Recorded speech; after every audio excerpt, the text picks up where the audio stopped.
안녕하세요. 승리한사 가족 여러분, 오늘은 창세기 40장 1절에서 23절까지의 말씀입니다.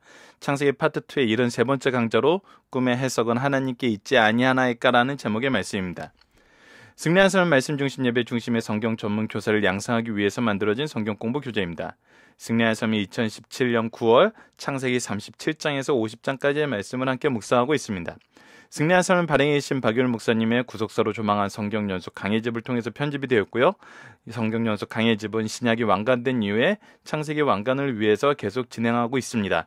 지금 현재 소선지서가 8권으로 완간되었고요. 올해 내에 저희들 창세기가 완간되게 됩니다. 그 이후에는 이제 박유일 목사님께서 모세 오경을 중심으로 출애굽기로 이제 말씀을 연결해 나가실 것입니다. 이 부분을 위해서도 여러분들 계속 기도와 관심 부탁드리겠습니다. 저희들 주일날 업로드되는 위크스터디를 통해서 창세기 전체 내용을 보면서 창세기에 나타난 구속사와 또 언약의 계승이 어떻게 나타나고 있는지를 우리가 확인하고 있습니다. 그 내용은 우리가 언약 신약적인 관점에서 항상 살펴보는 훈련을 하고 있고, 이 내용을 가지고 우리가 이번 주에 적용해야 될 부분은 하나님의 뜻은 어떻게 성취되는가 하면서 우리가 이 부분에서 무엇에 초점을 두고 묵상하고 있냐면 바로 하나님의 주권에 초점을 두고 이번 주 말씀을 묵상하고 있습니다. 자, 오늘 본문 말씀에서 하나님의 주권이 나타나는데, 하나님의 주권은 누구를 통해서 선언되는지가 가장 중요합니다. 왜냐하면 하나님께서 우리를 구속사의 능력 있는 일꾼들로 부르시고 하나님의 구속사에서 하나님의 은혜의 통로로서 써주시고, 이것이 우리가 창조받았던 하나님의 형상을 닮은 모습인데, 그 일이 바로 우리가 하나님의 뜻을 선포하는 것이라는 겁니다. 그래서 우리의 입술을 통해서 하나님의 주권은 항상 선포가 돼요. 야곱이 우리 어제 말씀에서도 이 부분에 대해서 좀 더 죄랑 연결돼서 하나님의 주권 안에서 우리가 해야 되는 일, 결국 하나님께서 우리를 통해서 이루시고자 하시는 일, 또 우리가 기뻐할 수 있는 일, 우리가 이 구속의 확신을 가질 수 있는 능력이면서 증거가 되는 삶은 무엇이었냐면 바로 하나님을 선포하는 거였습니다. 하나님의 복음을 전하는 거였어요. 하나님의 주권을 선언하는 거였죠. 자, 그 내용이 오늘 말씀에서도, 오늘 본문에서도 동일하게 확인이 됩니다.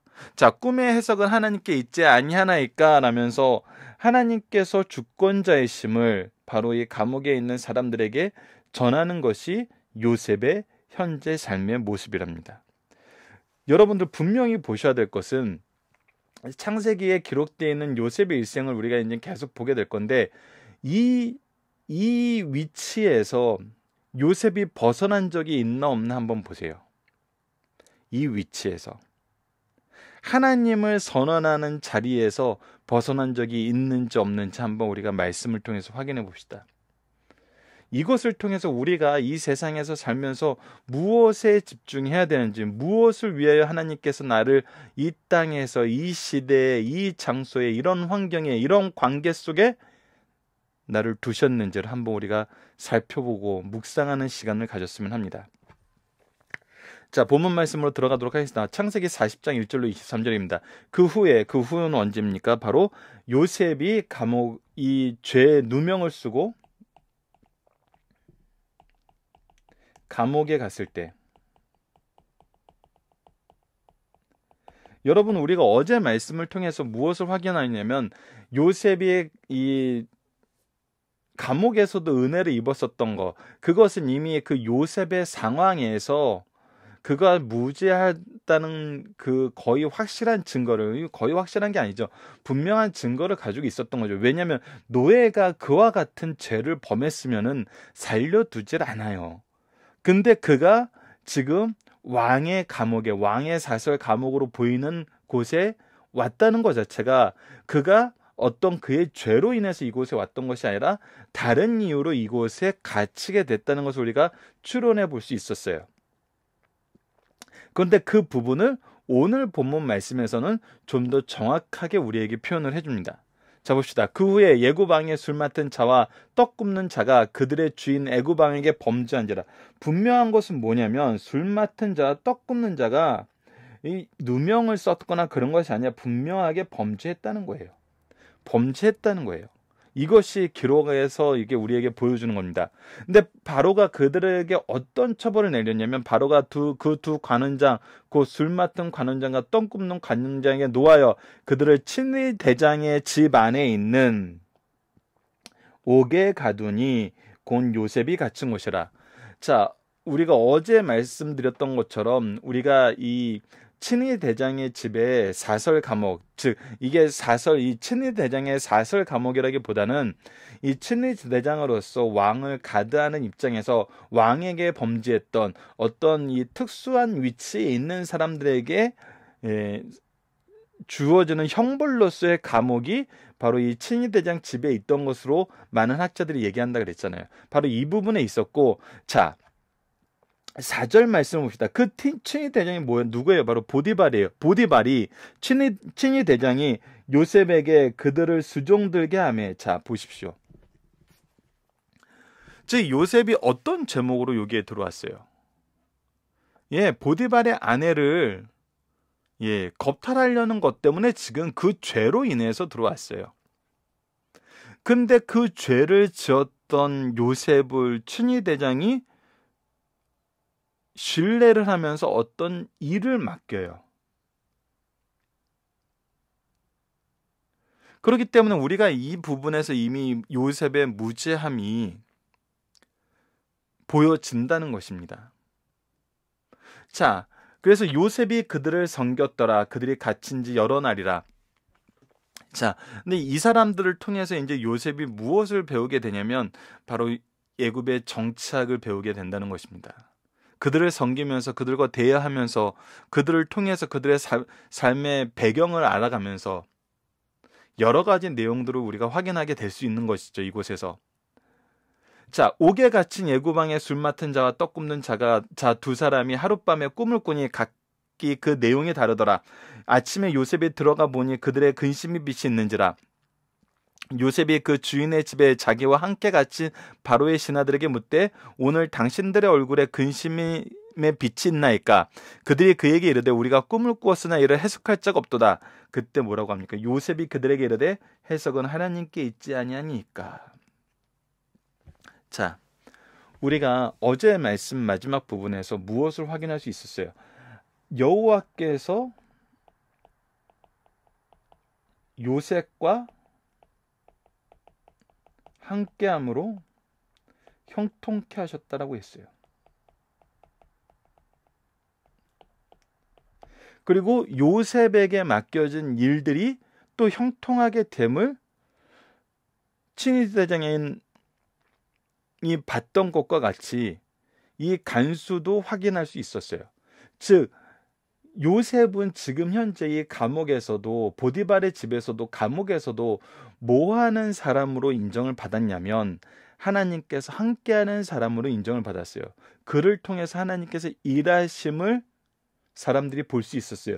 일하심을 볼 수 있었다는 건 뭐예요? 바로 하나님께서 살아계심을 인정할 수밖에 없는 삶의 근거, 삶의 증거가 바로 요셉의 삶이었다는 거예요. 그래서 요셉이 이렇게 얘기할 때 그들에게 이르되 해석은 하나님께 있지 아니하니까 라고 얘기했을 때 사람들이 이것을 신뢰할 수 있고 요셉에게 이 문제를 의지할 수 있을 만한 하나님께서 이미 환경을 조성시켜 놓으셨다는 거예요. 하나님께서 이미 미리 준비하시고 함께 일하시면서 이 요셉의 말 한마디 한마디에 하나님의 권위와 하나님의 능력으로 인해서 그거에 대한 신뢰가 쌓여 있다는 거예요. 그것을 위해서 우리가 세움을 받았고 그 안에서 정말 분명한 관계의 신뢰가 형성돼 있다는 거예요. 친위 대장이 여전히 요셉을 신뢰하는 것과 이 관원들이 요셉의 수종을 받으면서 살면서 요셉이 이런 얘기를 할 때 수긍하는 이 모든 것은 여러분들 하나님의 준비하심과 요셉의 삶이 하나님과 동행하지 않았으면은 수용되지 않는 내용들이에요. 그렇기 때문에 우리가 이 말씀을 통해서 볼 수 있는 것은 하나님께서 미리 준비하시고 함께 일하셔서 요셉으로 하여금 하나님의 뜻을, 하나님의 주권을, 하나님의 역사하심을, 하나님의 능력을 선언할 때 어떻게 되었다는 거예요? 이들이 이것을 받아들일 수 있는 그런 준비가 된 상태에서 요셉을 대면하게 됐다는 거예요. 이것이 정말 놀라운 부분이란 겁니다, 여러분들. 우리가 세상에 나가서 경험하게 되는 하나님의 능력은 우리가 원하는 대로 그들을 심판하고 그들의 죄를 지적하고 그들이 잘못된 모든 것을 우리가 말로 했을 때 그들이 그 자리에서 꼬꾸라지고 엎드려져서 우리 말에 막 복종하고 막 처절하게 몸부림치고 막 우리는 그런 것을 생각할 수 있어요. 마치 유대인들이 로마인들이 그렇게 자기들 무릎 앞에 꼬꾸라지고 자기 발 아래에서 엎드리는 것을 기대했던 것처럼. 근데 더 놀라운 것은 무엇이냐면 그 세상 사람들이, 그 죄악된 곳에서 있는 사람들이 나의 말과 나의 행동을 통해서 하나님의 살아계심과 하나님의 주권을 인정할 수밖에 없는 이 역사라는 거죠. 우리가 그리스도인으로서의 삶을 살면서 정말 놀라운 승리의 순간은 바로 이런 순간이란 것입니다. 이런 순간이란 거예요. 하나님의 일하시는 정말 진리의 순간이란 거죠. 승리한산 가족 여러분들은 바로 이러한 순간을 소망하시길 바랍니다. 내가 원하는, 세상 사람들이 말하는, 세상 사람들이 원하던 승리의 모습 그대로 우리가 승리하는 것이 아니라 우리가 그리스도의 이름으로 하나님의 말씀을 한마디 전할 때 그것이 그들의 마음속에 하나님 말씀으로, 하나님의 일하심으로 분명하게 적용되면서 확인되고 믿음으로 성장할 수 있는 그 순간을 우리가 소망하고 그 순간을 위해서 일해야 된다는 것입니다. 하나님은 우리에게 그 순간을 분명히 허락하신다는 것을 우리는 말씀을 통해서, 역사를 통해서 지속적으로 확인할 수 있습니다. 그래서 이젠 그들이 꿈을 얘기하게 됩니다. 술 맡은 관원장이 그 꿈을 요셉에게 말하여 이르되 내가 꿈에 보니 내 앞에 포도나무가 있는데 그 나무에 세 가지가 있고 싹이 나서 꽃이 피고 포도송이가 익었고 내 손에 바로의 잔이 있기로 내가 포도를 따서 그 즙을 바로의 잔에 짜서 그 잔을 바로의 손에 들였노라. 요셉이 그에게 이르되 그 해석이 이러하니 세 가지는 사흘이라. 지금부터 사흘 안에 바로가 당신의 머리를 들고 당신의 전직을 회복시키리니 당신이 그 전에 술 맡은 자가 되었을 때 하던 것 같이 바로의 잔을 그 손에 들이게 되리이다. 당신이 잘 되시거든 나를 생각하고 내게 은혜를 베풀어 내 사정을 바로에게 하려 이 집에서 나를 건져 주소서라고 얘기합니다. 자, 미래의 일은 하나님께서 이미 그로 하여금 이런 일을 겪게 했다고 하나님의 지혜로 선언하신 거예요. 하나님의 지혜로 선언하신다 그랬을 때는 여러분들, 하나님의 지혜는 단순히 모든 것을 예측하는, 지금 현재 컴퓨터들이 빅데이터를 가지고 정말 이 정확한 분석을 통해서 앞으로의 일을 정확하게 예상하는 그런 류가 아니에요, 여러분들. 하나님께서 친히 이렇게 일을 하시겠다고 알려주는 거예요. 우리가 성경을 통해서 하나님의 지혜를 보게 될 때 세상 지혜와 다른 것은 무엇이냐면 세상 지혜는 예측 가능한 가장 확률적으로 높은 것을 우리에게 제공하고 그것을 찾는 방법을 우리에게 가르쳐줘요. 근데 하나님의 지혜는 우리에게 무엇을 보여주냐면 하나님이 이렇게 일한다는 것을 가르쳐줘요. 그래서 우리가 예측하는 것, 세상의 이 가변성, 우리 복잡한 이 내용은 인간들 안에서는 아무리 정확하게 예측하려고 해도 틀려요. 오류가 있어요. 그렇게 안 돼요. 그런데 하나님이 주시는 지혜는 하나님이 그렇게 하시겠다고 얘기하면서 주시는 거예요. 그러니까 이 내용은 바로로 하여금 하나님께서 너를 회복시키겠다는 하나님의 계획을 선언해 주신 거예요. 하나님의 일하심을 선언해 준 거예요. 그리고 나서 요셉은 겸손하게 자기의 무죄에 대해서 탄원해 줄 것을 부탁합니다. 나는 히브리 땅에서 끌려온 자여 여기서도 옥에 갇힐 일을 행하지 아니하였나이다. 이 말에는 증거가 있죠. 그의 상과 그가 보디발의 친위대장의 이 은혜를 입는 것, 간수장의 은혜를 입는 것을 통해서 이미 그 증거가 있어요. 자, 그리고 나서 이제 떡 굽는 관원장이 그 해석이 좋은 것을 보고 요셉에게 이르되 나도 꿈에 보니 흰떡 새 광주리가 내 머리에 있고 맨이 광주리에 발효를 위하여 만든 각종 구운 음식이 있는데 새들이 내 머리에 광주리에서 그것을 먹더라. 자, 이 친구의 같이 감옥에 왔던 이 관원, 동료인 관원의 꿈의 해석이 좋은 걸 보고 그도 기대에 부풀어서 자기의 꿈 얘기를 하죠. 근데 어떻게 요셉이 대답하려되 그 해석은 이러하니 새 광주리는 사흘이라 지금 또 사흘 안에 바로가 당신의 머리를 들고 당신을 나무에 달리니 새들이 당신의 고기를 뜯어 먹으리라 하더라. 제3일은 바로의 생일이라. 바로가 그의 모든 신하들을 위하여 잔치를 뱉을 때 술 맡은 관원장과 떡 굽는 관원장들에게 그의 신하 중에 머리를 들게 하니라. 바로의 술 맡은 관원장은 전직을 회복하며 그 잔은 바로의 손에 받들어 들려졌고 떡 굽는 관원장은 매달리니 요셉이 그들에게 해석관과 같이 되었더라. 그런데 어떻게 돼요? 술 맡은 관원장이 요셉을 기억하지 못하고 그를 잊었더라. 이렇게 하면서 오늘 본문 말씀이 끝납니다. 자, 오늘 본문 묵상에는 간단합니다. 함께 보도록 하겠습니다. 감옥 안에서 요셉은 어떠한 삶을 사나요? 친위 대장이 요셉에게 그들을 수종들게 하며 요셉이 그들을 섬겼더라. 그들이 갇힌 지 여러 날이더라. 자, 우선 친위 대장과의 관계가 어떠한지를 분명히 보여줍니다. 친위 대장이 여전히 요셉을 신뢰하는 사이 관계에 있어요. 그리고 그들을 수종들게 했을 때 요셉이 그들을 섬겼어요. 뭐 하는 거예요? 자기의 무죄가 있지만 그 안에서도 자신의 사명을 겸손히 순종하는 걸 볼 수 있어요. 이 일을 맡긴 사람이 누굽니까? 바로 자기의 무죄함을 알면서도 이곳에 보냈던 그 대장이에요. 보디발이에요. 우리가 인간적인 사회에서, 인간 세상에서 이런 관계가 어떻게 형성될 수 있겠어요? 무고하게 나를 공격하여서 나를 감옥에 보냈던 그 사람의 부탁과 그 사람의 명령에 내가 순종하는 삶을 살아요.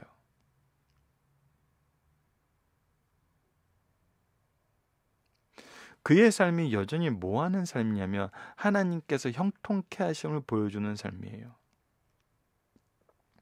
이것이 그리스도인들의 삶이라는 거예요.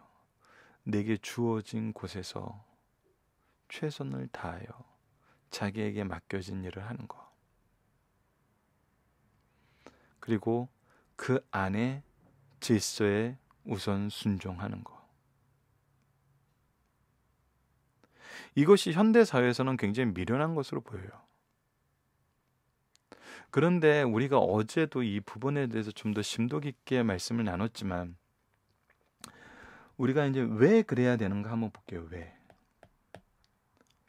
왜 우리는 불합리한 상황 속에서도 그 상황에 순복하면서 그 상황에서 최선을 다해야 되죠? 우리가 착하니까, 우리가 이렇게 착하게 살면 하나님께서 복 주시니까, 우리의 모든 것을 하나님께서 결국은 선악간에 판단하시니까 이 모든 것 다 맞죠. 이 모든 것 다 맞아요. 그런데 과연 이것이 다일까요? 이 이유 가지고 우리가 과연 이런 삶을 살 수 있을까요? 우선 저 개인적으로는 불가능할 것 같아요.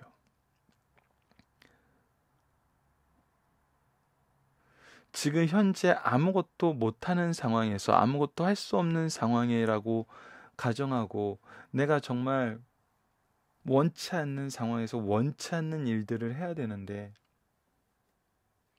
이것을 견디면서 정말 끝까지 참으라고요. 저는 사실 이거는 굉장히 힘든다고 봐요. 이 일을 할 수 있는 사람은 정말 극소수라고 봐요. 그런데 우리가 이제 창세기를 통해서 요셉의 일생을 통해서도 확인하게 되고 특히 사도행전에서도 굉장히 깊이 있게 확인하게 되는 게 무엇이냐면 요셉은 항상 하나님이 형통하게 하는 삶을 살았어요. 즉 하나님의 임재와 하나님의 임재 앞에 있어서 하나님의 일을 하는 것이 그의 사명이었어요. 하나님의 은혜의 통로가 되는 것이 그의 삶의 모습이었어요. 그렇다면은 그가 왜 이렇게 할 수 있으냐 했을 때 그는 단순히 내가 이 억울한 상황을 참고 견디면서 보냈던 것이 아니라 이 참고 견디는 이 마이너스적인 삶을 막 어떻게든 이겨내는데 그의 삶의 에너지가 쓰여진 것이 아니라 하나님께서 지금 현재 주어진 일을 하는데도 정신없이 바빴다는 거죠. 그러니까 박유일 목사님도 이 얘기를 정말 많이 하세요. 41년간 목회를 하고 나서 보니까 정말 억울한 일, 원수 갚을 일, 정말 복수할 일, 정말 마음 같아서는 어떻게든 하고 싶은 일이 정말 없을 수가 없잖아요. 없을 수가 없어요. 우리가 삶을 사는데. 근데 왜 그런 삶을 살지 않았냐면 그런 걸 할 시간이 없었다는 거예요. 하나님이 지금 나에게 주신 일, 하나님의 뜻을 위해서 나에게 지금 정말 시급하게 주어진 일들을 하는데도 삶의 시간이 너무나 짧더라는 거예요. 그러니까 원수 갚을 시간에 돌봐야 될 영혼이 너무 많았다는 거예요. 악을 계획하는 시간에 말씀을 준비하고 전하기에도 시간이 부족했다는 거예요.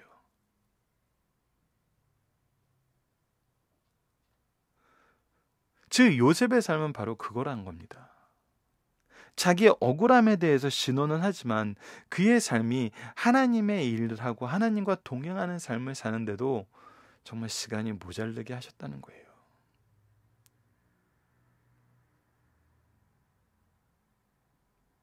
우리가 교회와 가정 안에서도 분명하게 보여집니다. 분명하게.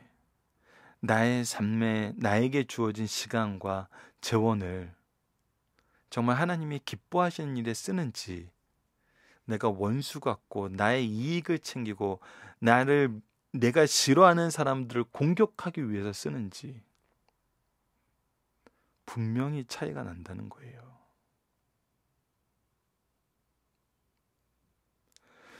자, 본문 묵상하기 2번을 봅시다. 하나님은 요셉이 역사의 중심이 되게 하시기 위해 어떻게 일하고 계시며 이러한 상황에서 요셉은 무엇하는 사람이 되었습니까? 자, 보십시오. 7, 8절을 봅시다.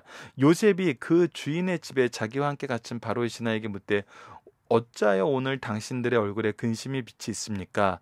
그들이 이르되 우리가 꿈을 꾸었으나 이를 해석할 자가 없도다. 요셉이 그들에게 이르되 해석은 하나님께 있지 아니하니까 청하건대 내게 이르소서. 자, 하나님은 요셉이 역사의 중심에 되게 하시기 위해서 어떻게 하세요?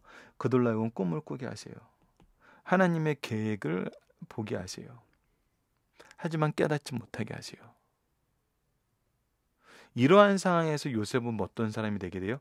하나님의 뜻을 전하는 사람이 되게 돼요.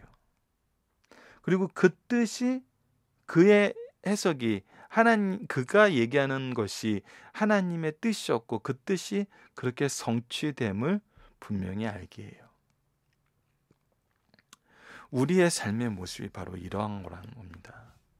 우리의 삶의 모습은 하나님의 계시판의 삶이라는 거예요. 구속사의 게시판의 삶이라는 거예요. 우리를 보고 우리를 통해서 선포되는 말과 행동을 통해서 하나님의 일하심을 보게 되고 하나님의 일하심, 하나님의 주권이 정말 신실하게 성취되는 것을 확인해 주는 삶이 된다는 거예요. 가장 먼저 이것을 누가 확인해요? 바로 우리의 자녀들이 먼저 확인해요. 우리의 제자들이 먼저 확인해요. 내 이웃들이 먼저 확인해요. 결국 우리의 삶 자체가 증거하는 삶이 될 수밖에 없어요. 무엇할 때? 하나님이 주신 일에 집중할 때, 하나님과 함께 할 때, 하나님의 임재 앞에 있는 어전의식을 가지고 살 때라는 겁니다. 자, 중심사상 하나씩 보도록 하겠습니다. 성도는 범사에 감사할 수 있는 가능성과 방법을 요셉을 통해서 배울 수 있다. 요셉은 형들에 의해 노예로 팔려 노예가 되었다. 그는 자신이 노예임을 부인하지 않고 노예로서 주인에게 충성하며 살았다. 그러나 억울하게도 주인의 아내의 유혹을 물리침으로 모함을 받고 죄수가 되었다. 때마침 바로 왕의 최측근 두 사람이 왕께 범죄하고 감옥에 들어왔다. 친위 대장은 요셉에게 그들을 수종들게 하였다. 요셉은 그 일에도 충성을 다하였다. 이 일로 요셉은 바로에게 소개될 수 있는 길이 열리게 되었어요. 그 후 2년 이상이 지나 요셉은 바로 왕 앞에 서게 되며 하나님께서 요셉을 예굽에 보낸 일을 하게 하신다. 오늘 우리에게 닥친 현실이 아무리 불행하다 할지라도 성도는 범사에 감사할 수 있어야 된다. 두 번째입니다. 하나님의 사람의 특징은 겸손이다. 하나님은 겸손한 자를 들어쓰시고 겸손한 자는 자신에게 집중되는 관심과 영광을 하나님께 돌린다는 겁니다. 요셉 당시 예굽이나 근동 지역의 꿈에 관한 학문적 연구가 점성술과 함께 연결되어 있었어요. 요셉이 꿈에 관한 바른 해석을 할 수 있는 것은 학문적 배움이나 연구에 나온 것이 아니라 성령께서 지혜와 총명을 넘치게 하사 그 뜻의 비밀을 알려주셨기 때문이에요. 여러분들 아까도 말씀드렸던 것처럼 세상이 얘기하는 지혜와 하나님이 얘기하는 지혜의 근본적인 차이는 뭐예요? 세상은 예측을 하는 거예요. 근데 하나님이 주시는 지혜는 하나님이 무엇을 하겠다고 선언해 주신 것을 우리에게 가르쳐 주는 거예요. 그래서 그 일은 반드시 성취가 돼요. 예측이 아니라 성취가 되는 거예요. 이것이 분명한 차이라는 걸 우리가 알아야 됩니다. 요셉이 꿈을 해석할 때마다 해석은 하나님께 있지 아니하니이다. 하나님께서 바로에게 편안히 대답하시리다라고 하였다. 언제 어디서나 신실한 성도들은 늘 겸손하고 자신에게 향한 관심이나 영광을 하나님께 돌려야 된다는 것을 우리에게 보여주고 있습니다. 세 번째, 성도는 하나님께서 주신 지혜로 삶의 현장에서 주의 뜻을 성취하며 선포한다는 겁니다. 요셉은 꿈의 해석은 하나님께 있지 아니하니까 하며 오늘의 현안 문제를 해결도 하나님께 있음을 믿었어요. 그는 술 맡은 관원장의 꿈을 들고 하나님께서 주신 지혜대로 해석하였어요. 그리고 그에게 당신이 말씀대로 잘 되거든 내게 은혜를 베풀어 내 사정을 바로에게 아뢰어달라고 부탁하였어요. 이렇게 하여 하나님의 주권적 통치로 요셉과 바로와 관계가 무의식 가운데서 시작되는 것을 우리가 확인하게 됩니다.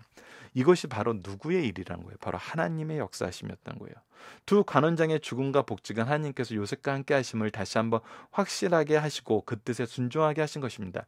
즉은 요셉 주변의 일련의 사건들은 우연히 일어나는 것이 아니라 하나님의 주권적 섭리 안에서 진행되고 있음을 보게 됩니다. 요셉은 옥에서 당장 나가고 싶었지만 그때그때마다 하나님께서 하시는 일에 순종하면 모든 것이 합력하여 선을 이루게 됨을 믿었어요. 즉 결과는 하나님께 영광이 되고 자신에게는 유익함을 계속 경험하기에 오늘도 하나님께 맡기고 충성해야 됨을 우리에게 가르쳐 줍니다. 자, 마지막 5번입니다. 성도, 사람들은 하나님께 받은 은혜뿐 아니라 사람에게 받은 은혜도 잊지 말고 갚아야 된다는 겁니다. 술 맡은 관원장의 인생사에서 가장 어려운 시기는 감옥에 있을 때였어요. 그때 한 젊은이로부터 친절과 정성의 보살핌을 받았고 그에게 하나님을 소개받았으며 석방과 복직의 꿈 해몽을 받고 그대로 성취되는 걸 경험했어요. 그는 젊은이로부터 도움을 요청받았으나 2년 이상 잊고 살았어요.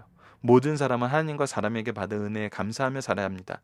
이것이 복된 삶이요 더 그 은혜 안에 사는 삶이라는 것을 우리에게 가르쳐주고 있습니다. 살펴보기 정답은 여러분들 카페를 통해서 확인해 주시고요. 자, 세상 속에서 우리의 역할이 무엇이며 감당해야 될 일이 무엇입니까? 세상에서 우리의 역할은 복음을 선포하는 자입니다.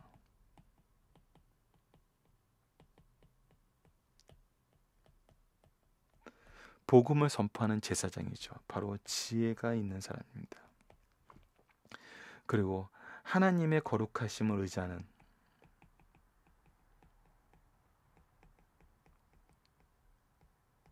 의지하게 하는 제사장입니다. 선지자이죠. 바로 거룩함입니다.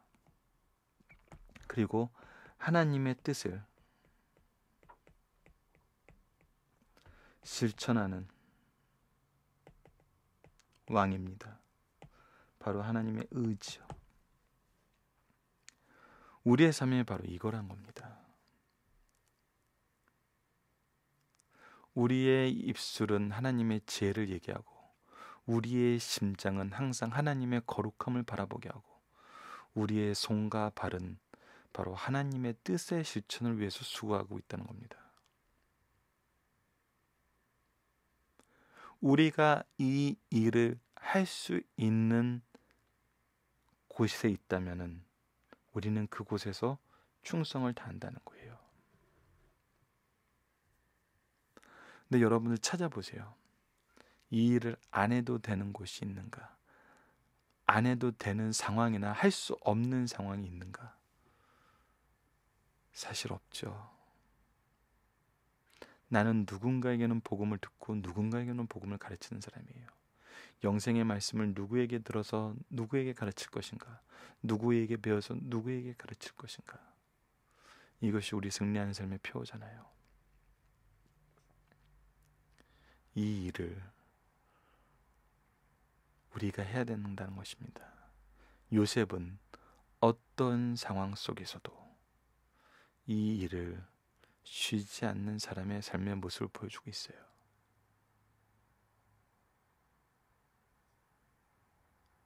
이 일에 동참하시고 함께하는 승리한 삶 가족 여러분들 되었으면 합니다. 말씀을 기초로 기도하기를 통해서 마치겠습니다. 하나님, 세상을 주관하시는 영원한 왕이신 주님의 능력을 우리가 인정하며 겸손하게 하나님의 통치에 순종하며 세상에서 우리의 사명을 바르게 감당하게 하여 주소서. 언제나 하나님이 세우신 구속사의 일꾼으로서 하나님의 통치와 능력을 세상에 선포하게 하시고 모든 사람이 하나님을 보고 인정하는 그 자리에 우리를 세우심을 찬양하며 세상의 빛과 소금의 역할을 감당하게 하여 주소서. 예수님 이름으로 기도드립니다. 아멘.